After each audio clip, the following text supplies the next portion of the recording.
नमस्कार. खंड 28वा, द्रोणपर्व भाग 3, जयद्रथ वधपर्व भाग 117वा. संजय पुढे सांगतो की यवन आणि कंबोजांना हरवल्यानंतर तो कुलदीपक युयुधान अर्जुनाच्या समीप जाण्यासाठी पुढे होतो. तो कौरवांच्या सैनिकांच्या जथ्यामधून जात होता अगदी निर्धास्तपणे. जसे काही वाघ हरणांच्या कळपातून जावा ना, तसंच त्यांचं व्यक्तिमत्व त्याचं अतिशय तेजस्वी आणि देखणं होतं.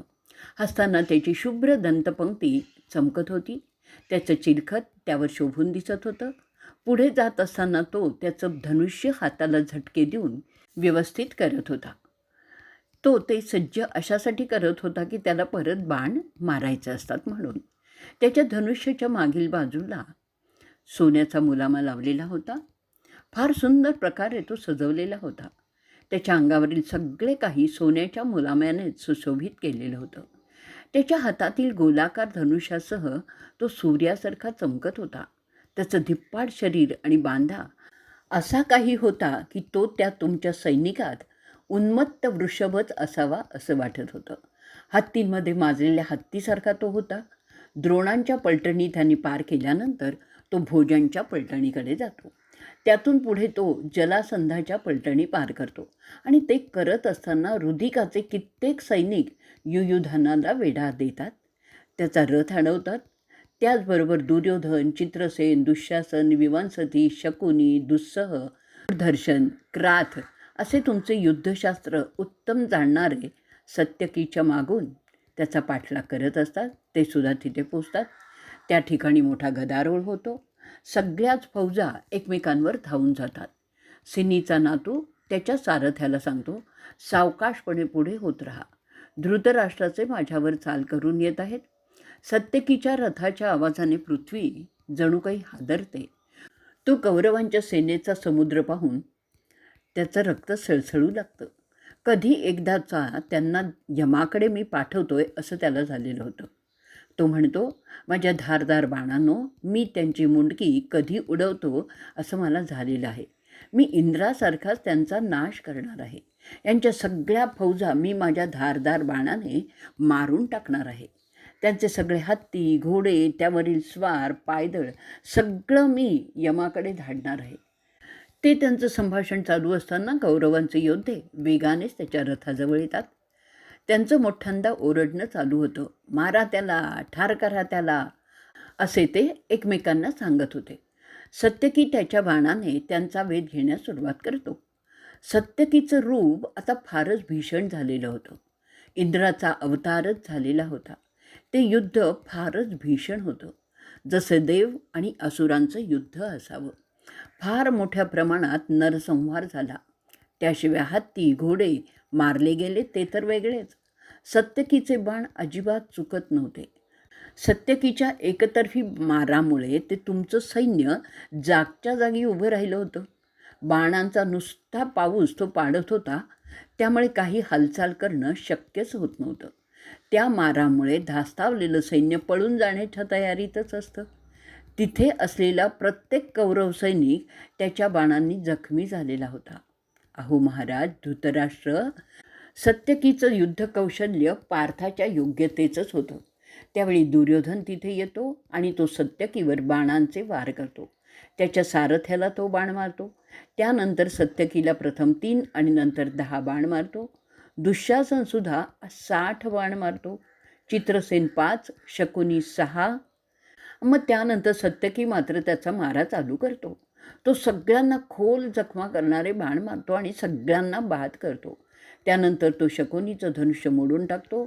इतरांचं धनुष्यसुद्धा तो निकामी करतो. दुर्योधन नवीन धनुष्य घेऊन युयुधनाला 70 बाण मारतो. त्याला सत्यकी जसाच्या तसा जाब देतो. ते दुर्योधनाच्या रथावर आणि सारथ्यावर हल्ला करतो. त्यामुळे त्याचा मृत्यू होतो. ते झाल्यामुळे दुर्योधनाचा रथ वाटेल तसा रणांगणात धावत राहतो. तो नंतर रणांगणातून बाहेर जातो. तुझा मुलगा पाहतो की त्याचं सैन्य इतस्ततः पळत आहे. त्या पळणाऱ्या लष्करावर सत्यकीचे बाण पडत होते, त्यामुळे त्यांना जखमा होत होत्या. मग पळता पळता त्यातील कित्येक मरतही होते त्याच्या बाणांमुळे. त्यानंतर तो अर्जुनाकडे निघतो. मागून कोणी पाठलाग करू नये म्हणून तो रथाच्या मागे बाण मारत पाठलाग करणाऱ्यांचा बंदोबस्त करत असतो.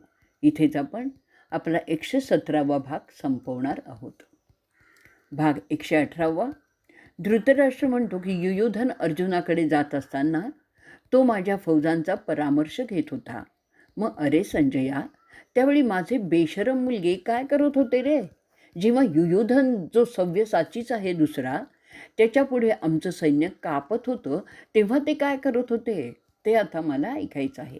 त्यांना अजूनही युद्धाचा मोह कसा होत होता तेच मला समजत नाही आहे रे. आहे ते पाहून ते हरलेले क्षत्रिय त्यानंतर काय करत होते? सत्यकी त्यांच्यातून कसा निर्धास्तपणे जात होता ते सगळं मला ऐकायचं आहे.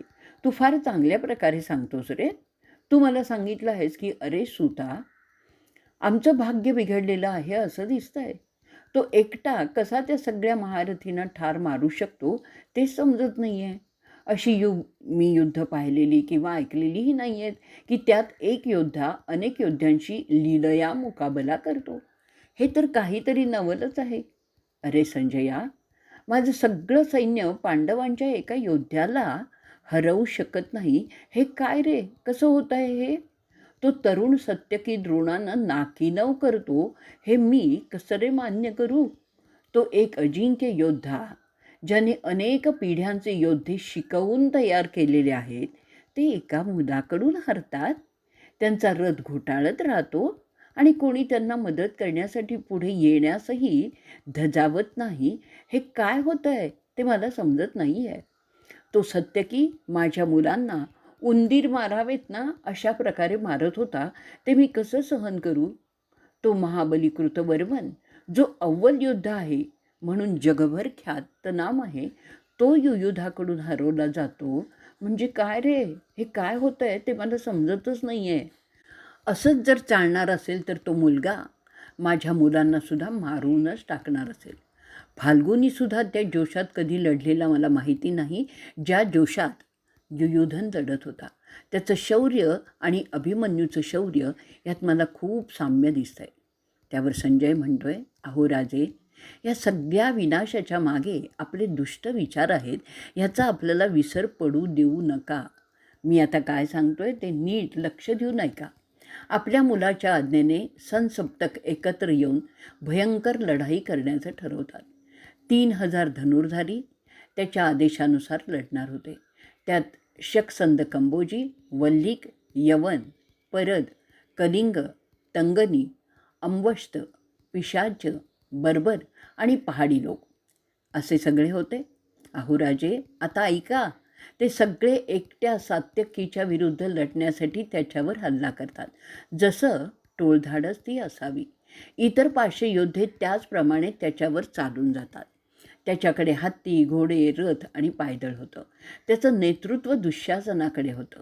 तो त्या सगळ्या लढवायांना जोरजोराने ओरडून सांगत होता की ते त्या एका क्षत्रियाला ठार मारतील. त्या सगळ्यांशी तो एकटा वृष्णी सहजपणे लढत होता आणि त्या सगळ्यांना तो पाणी चारत होता. ते सगळे संसप्तक आणि दुसरे योद्धे त्यांनी ठार मारले होते. त्यांची आयुधं, त्यांचे रथ, हत्ती, घोडे असं सगळंच त्यांनी चुराडा करून टाकलेलं होतं. हे सगळं त्यांनी महादेवाच्या मदतीशिवाय केवळ अशक्य होतं. त्यांनी वनायू जातीचे उत्तम घोडे, कंबोज आणि वल्लिक जातीचे घोडे, असंख्य पायदळींचे सैनिक सहजपणे ठार मारलेले होते. त्यांचं सैनिक मारलं जात असताना ते घाबरून रणभूमी सोडून जाऊ लागतात, तेव्हा दुःशासन त्यांना म्हणतो की त्यांनी धर्मयुद्ध केलेलं नाही आहे, ते लुटारू आहेत, तेव्हा त्यांनी युद्धभूमी सोडून जाऊ नये. तो पुढे हेही म्हणतो की कौरवांनासुद्धा अशा लढाईचा अनुभव नाही आहे. सत्यकीवर चाल करून जा, त्याला घाबरू नका. तेव्हा दगडांनी लढणारे ते जंगली लोक सिनीच्या नातूवर जिथे मिळेल तिथे ते दगड फेकून मारू लागतात. युयुधानाला हे एक वेगळ्या प्रकारचं आव्हान होतं. दुसरे काही भाले सत्यकीवर हल्ला करतात. सत्यकी त्याच्या नागासारख्या दिसणाऱ्या बाणाने ते मोठे दगड फोडून टाकतो, असा की त्याचा चुरा त्यांच्याच लोकांच्या अंगावर पडतो. त्या दगडाच्या माऱ्याने त्यातील कितीतरी मरतात. त्यांच्या किंकाळ्यांनी असं म्हणतं दणाणून जातो. दुसरे काही त्याच्या हातातील दगडांसह खाली पडतात आणि तोल गेल्यामुळे त्यात बरेच जण मरतात. त्यात त्यांचे हात पाय तुटतात, ते निकामी होतात. कित्येक तर सत्यकीच्यापर्यंत पोचूच शकत नाहीत, मग ते तसेच जातात.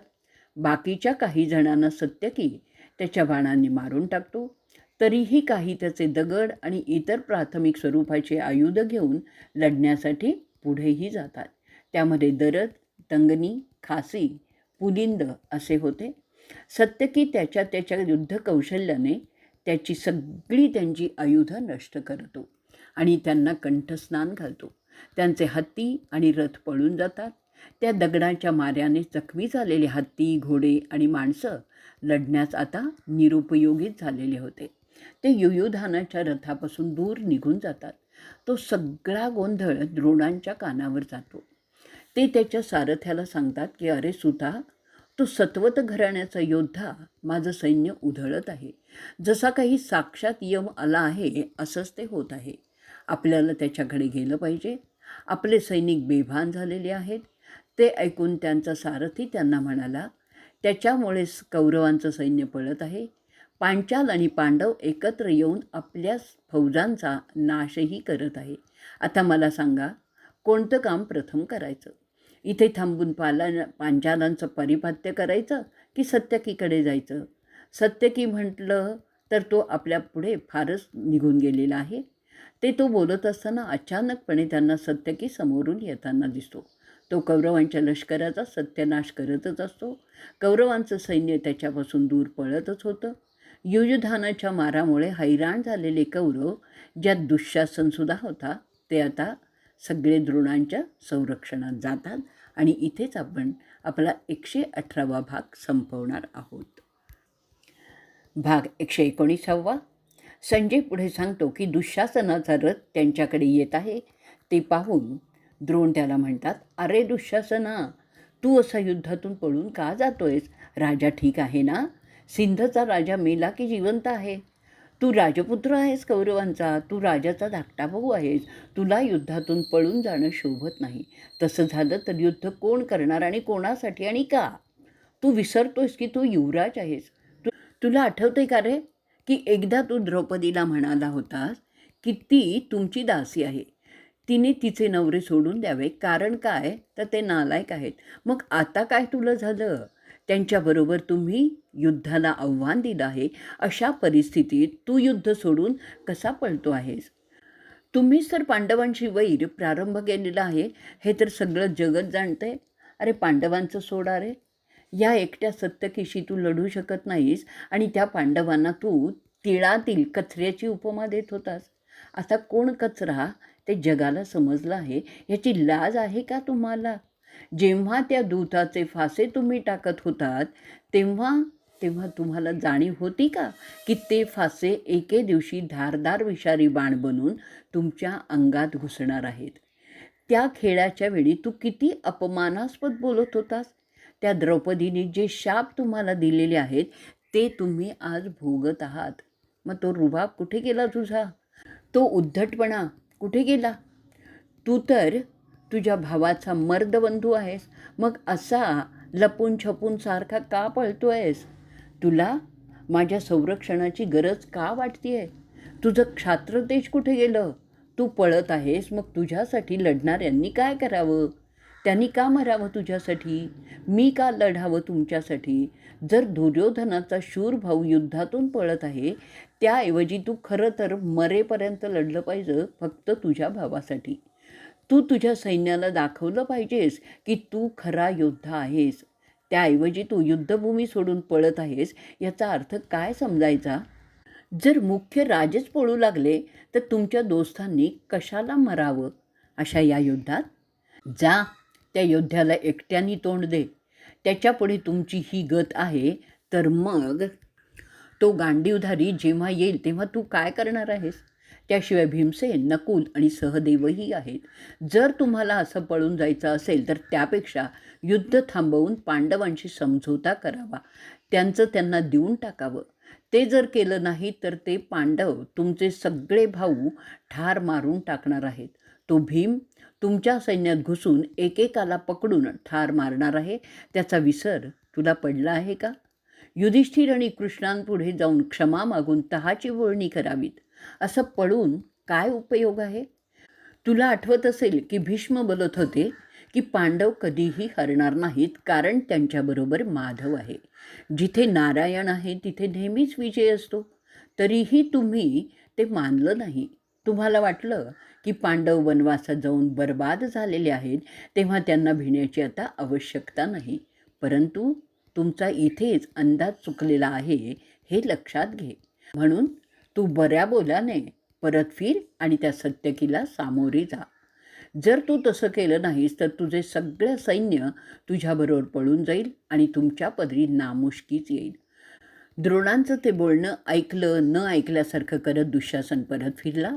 त्याचं मोठं सैन्य घेऊनच सत्यकी जिथे होता तिथे तो पोचतो. तिथे म्लेच्छ योद्ध्यांना घेऊन तो प्राणपणाने लढतो. सत्यकीला मात्र तो हरवू शकत नाही. द्रोण त्यांचा रथ घेऊन पांचालाच्या सैन्याकडे जातात. तिथे असलेल्या पांचाल आणि पांडव फौजांशी त्यांचं युद्ध सुरू होतं. द्रोण त्यांचं पारिपत्य करू लागतात. ते मोठा नरसंहारही करतात. मत्स्य देशाचा युवराज वीरकेतू द्रोणांवर चाल करतो. द्रोणांवर तो बाणांचा वर्षाव करू लागतो. त्यांचा ध्वज फाडतो. त्याच्या सारथ्याला जखमी करतो. पांचाल द्रोणांना चारही बाजूने वेढा देतात. द्रोणांवर जोराचा बाणांचा भडीवार सुरू करतात. ते पाहून चिडलेले द्रोण वीरकेतूवर एक तीक्ष्ण बाण मारतात. त्या बाणामुळे वीरकेतू मरतो. पांचालाचे सैनिक द्रोणांवर बाणांचा मारा चालूच ठेवतात. त्यानंतर चित्रकेतू, सुधवन, चित्रवर्मन आणि चित्ररथ त्याच्या भावाच्या मृत्यूमुळे फारच दुःखी झालेले असतात. ते सुडाच्या भावनेने द्रोणांवर बाणांचे वार करत असतात, परंतु त्याचा द्रोणांना काहीही त्रास होत नाही असंच दिसत होतं. त्यानंतर द्रोण त्यांचा प्रतिकार सुरू करतात. त्यामुळे ते पांचालचे राजपुत्र बेहोश होतात. त्यानंतर द्रोण एकेका बाणाने त्या पांचालच्या राजपुत्रांची शिरं तोडून टाकतात. जसे इंद्र दैत्यांची मुंडकी उडवत होता. ते मेलेले युवराज जणू देवच असावेत असे सुंदर दिसत होते. ते पाहून पांचाल आणि पांडव सैनिकात हलकल्लोळ होतो. ते समजल्यावर त्याचा भाऊ दृष्टद्युम्न संतापतो. त्याला त्याच्या भावांच्या मृत्यूचं दुःख फार होतं. तो डोळ्यातील अश्रू न पुसता द्रोणांवर चाल करतो. जसे द्रोणांना दृष्टद्युम्न त्याच्या बाणांनी व्यापतो, तुमच्या गटातून मोठ्यांदा ओरडा ऐकू यायला लागतो. तरी त्यांना त्या बाणांमुळे काहीही झालेलं नाही असं दिसतं. त्यानंतर तो पांचालपुत्र द्रोणांच्या छाताडावर अनेक बाण मारतो. त्यामुळे द्रोण मूर्छित होऊन पडतात त्यांच्याच रथात. त्याला तसा पडलेला पाहून दृष्टद्युम्न त्याच्या रथातून खाली उतरतो आणि द्रोणांच्या रथात चढतो. त्याच्या हातात एक तळपती तलवार असते. तो द्रोणांच्या अगदी जवळ जातो. तेवढ्यातच द्रोणांना शुद्ध येते आणि ते त्या पांचाल पुत्राला त्याच्या फार जवळ पाहतात. तो पांचाल द्रोणांच्या फार जवळ होता की कोणताही सामान्य बाण त्याच्यावर मारणं शक्य नव्हतं. तशातच द्रोण एक छोटा बाण काढतात आणि त्याच्यावर मारतात. त्या दोघात द्वंद्व सुरू होतं. जसं इंद्र आणि प्रल्हादात झालेलं होतं त्या अतिप्राचीन काळी. त्यांच्या द्वंद्वात अनेक इतर योद्धेसुद्धा सापडतात. ते भोळ येऊन पडतात. ते द्वंद्व पाहूनच तिथे असलेले सगळे क्षत्रिय वाहवा वाहवा असं कौतुकाचे उद्गार काढतात. कौरव म्हणायला लागतात की आता दृष्टद्युम्न द्रोणांना मारणार, कारण तसं भविष्य आहे. परंतु त्यानंतर द्रोण पांचाल पुत्राच्या सारथ्याचं डोकं उडवतात. त्यानंतर त्याचे घोडे मारतात. त्यामुळे दृष्टद्युम्न रणभूमी सोडून जातो. द्रोण त्यानंतर तिथे असलेल्या पांचाल आणि श्रींजय फौजांचं शिरकांड सुरू करतात. अशा रीतीने पंडूंच्या पक्षाचा आणि पांचालांचा पराभव केल्यानंतर ते कौरवांचे सरसेनापती त्यांच्या पलटणीमध्ये जातात. त्यानंतर पांडव त्या दिवशी त्यांच्या वाटेलाही जात नाहीत. इथेच आपण आपला 119वा भाग संपवणार आहोत. भाग 120वा. संजय पुढे सांगतो की त्या सुमारास दुःशासन युयुधनावर चालून जातो. पावसाप्रमाणे त्याचे बाण सत्यकीवर पडत असतात. प्रथम 60 आणि नंतर 7 बाण तो मारतो, पण त्याचा काहीच परिणाम होत नाही. सत्यकी मैनक पर्वतासारखा स्थिर आणि ताठ उभा होता. सत्यकीचे बाण कौरवांच्या फौजांवर कोसळत होते, तरीही त्या फौजा त्याला घेरण्याचं काम दुःशासनाच्या नेतृत्वाखाली करतच होते. त्यातील काही सैनिक तुमचे मात्र घाबरून पळून जात होते तुमच्या मुलाच्या समक्ष. दुःशासन सत्यकीवर असंख्य बाण मारतो, त्याशिवाय त्याचे घोडे आणि सारथीही तो जखमी करतो. ते केल्यानंतर तो कौरव मोठ्यांदा गर्जना करतो. त्यामुळे संतापलेला माधव दुःशासनाचं सर्वस्व त्याच्या बाणाने अदृश्य करतो. जसं कोळी त्याच्या जाळ्यात माशीला गुंडाळतो, तसा दुःशासन त्या बाणात गुंतला गेला होता. दुःशासनाचे ते हाल पाहिल्यानंतर दुर्योधन त्रिगर्तच्या लोकांना युयुधनाकडे जाण्यास सांगतो. ते त्रिगर्ताचे इमानदार योद्धे युयुधनाला वेढा देतात. युयुधन त्यांच्या आघाडीचे 500 योद्धे गारद करतो एका फटक्यात. त्यांच्याबरोबरच असलेले हत्तीसुद्धा मोठ्या प्रमाणात जखमी होतात. सगळीकडे मेलेले घोडे, माणसं यांचा खच पडला होता. त्यांचे सोन्याचे कपडे सूर्याच्या उन्हात चमकत होते. युयुधनाचं अंगसुद्धा त्याच्याच रक्ताने माखलेलं होतं. त्यानंतर ते सगळेच तुमचे योद्धे संरक्षणासाठी द्रोणांच्या रथाकडे जातात. ते सोडून सत्यकी धनंजयाकडे निघतो. त्याच्या मागून दुःशासन त्याच्यावर 5 बाण मारतो, जे युद्धाच्या नियमानुसार चुकीचं होतं. दुःशासन त्याचे बाण मागून मारत असताना सिनीचा नातू त्याच्यावर हल्ला करतो, त्याचा तीरकमठा मोडून टाकतो आणि ते केल्यानंतर तुच्छपणे तुमच्या मुलांकडे पाहत तो पांडव धनंजयाकडे जायला लागतो. परंतु दुःशासन काही त्याचा पिच्छा सोडत नाही. तो एक लोखंडी शर त्याच्यावर फेकतो. सत्यकी तो शर तोडून टाकतो. तो व्यर्थ जातो. मग तुमचा मुलगा पुन्हा नवीन धनुष्य घेतो आणि सत्यकीवर वार करत राहतो. सत्यकी त्याला तोंड देत पार्थाच्या दिशेने जातच असतो. दुःशासनाचे सगळे प्रयत्न त्याला थांबवण्याचे व्यर्थ जातात. आणि मग आता तो ऐकत नाही असं दिसल्यावर सत्यकी त्याच्या छातीत 3 जबरदस्त बाण मारतो. त्यानंतर तो दुःशासनाचे घोडे मारून टाकतो. त्यामुळे त्याचा रथ बंद पडतो. त्याच्या रथाची मोडतोड करतो. त्याचा ध्वजस्तंभ फाडून टाकतो. त्याचे मुख्य आणि सहाय्यक सारथीही तो मारून टाकतो. त्यानंतर रथ गेलेला दुःशासन त्रिगर्तच्या रथात चढतो. सत्यकी काही काळ त्याच्या मागावर राहतो की तो आणखीन काय करतोय ते पाहावं. परंतु नंतर दुःशासन हा भीमाची शिकार आहे हे लक्षात आल्यावर युयुधन त्याचा नाद सोडून धनंजयाकडे जाणं जास्त श्रेयस्कर समजतो आणि तो त्या दिशेने जायला लागतो. भीमाने तुमचे सगळे पुत्र ठार मारण्याची प्रतिज्ञा केली आहे याची त्याला आठवण होते. इथेच आपण 120वा आपला भाग संपवणार आहोत. भाग 121. धृतराष्ट्र विचारतायत की अरे संजया, मला सांग, माझ्या एवढ्या सैन्यात एकही असा योद्धा नव्हता का रे की जो सत्यकीचा मुकाबला करू शकेल? सिनीचा नातू इंद्रासारखा सामर्थ्यवान आहे हे समजतच आहे. त्यांनी असंख्य माझे योद्धे मारलेले आहेत. काय रे, हे आमचं दुर्भाग्य म्हणायचं का? त्या अवाढव्य रणभूमीमध्ये हा एकटाच कसा जात असेल सगळ्यांना मारत मारत? त्यावर संजय पुढे सांगतोय, अहो महाराज, तुमच्या सैन्याचा गदारोळच असा होता की जणू काही युगांत येऊन ठेपलेला आहे. सैन्याची शिरगणती केली ना तर असं दिसून येईल की पृथ्वीवर इतकं मोठं दुसरं सैन्यच नसेल. जे देव आणि चरण ते युद्ध पाहत होते तेही म्हणतात असं युद्ध व्यूह आणि त्याचे इतकं चांगलं व्यवस्थापन आधी कधीही त्यांनी पाहिलेलं नव्हतं. त्यावरूनच द्रोणाचार्यांचं युद्ध कौशल्य सिद्ध होत होतं. जयद्रथाला वाचवण्यासाठीच ती फक्त व्यवस्था केलेली होती. त्यात असंख्य राजे, त्यांचे सैन्य एकत्र काम करत होती. त्यांची संस्कृती विविध होती, भाषा वेगवेगळ्या होत्या, तरीही ते एकत्र एकसंघपणे काम करत होते. हे फार मोठं विलक्षण आहे असंही ते बोलत होते.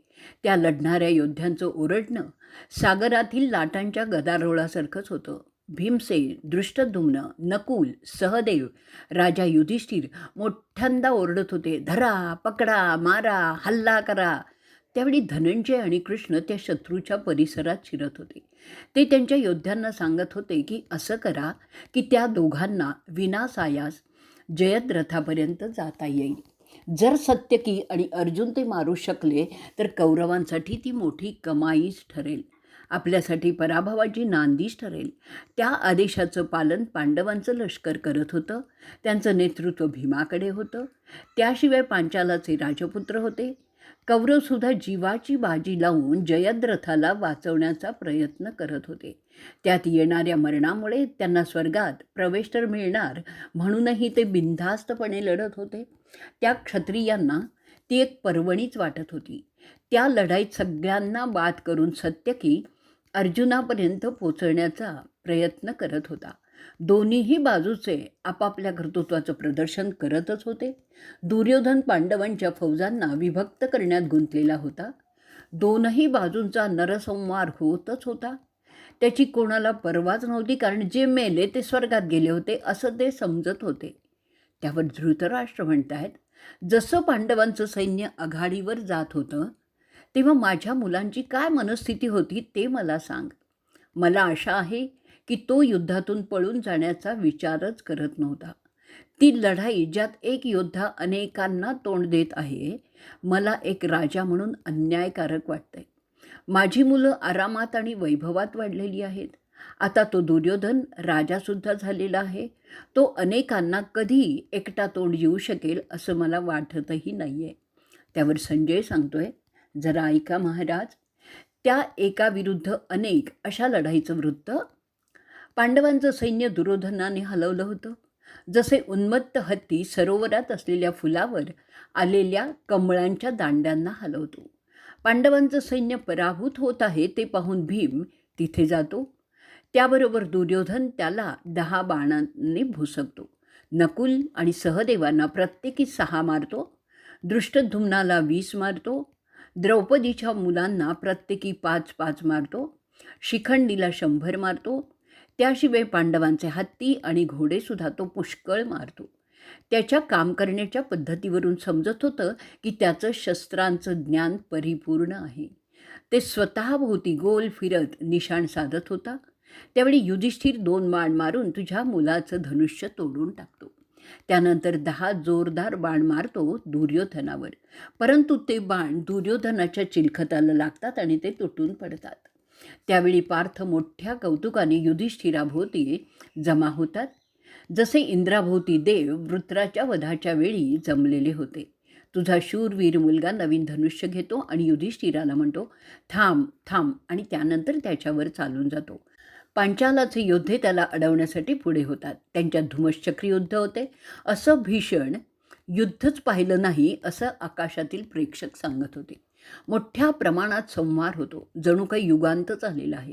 त्याच वेळी जिथे धनंजय होता तिथे आरडाओरड मोठे ऐकायला येते. तिथे जयद्रथाला संरक्षण देणारे आणि अर्जुन यांच्यात युद्ध होत होतं. ते अर्जुनाला अडवण्याचा प्रयास करत होते आणि अशा रीतीने ते पांडव कौरव युद्ध होत होतं. एका बाजूला अर्जुन आणि तुझं सैन्य लढत होतं आणि दुसऱ्या बाजूला सत्यकी आणि तुझं सैन्य लढत होतं. एक विरुद्ध अनेक असे ते जगावेगळं युद्ध होत होतं. त्याच वेळी द्रोण पांडवांच्या सैन्याशी लढत होते. नरसंहार मोठ्या प्रमाणात होत होता. त्यात अर्जुन, द्रोण आणि सत्यकी असे तिघेही क्रोधित होऊन आपापल्या शत्रूंचा नाशच करण्यात गुंतलेले होते. आणि इथेच आपण आपला 121वा भाग संपवणार आहोत.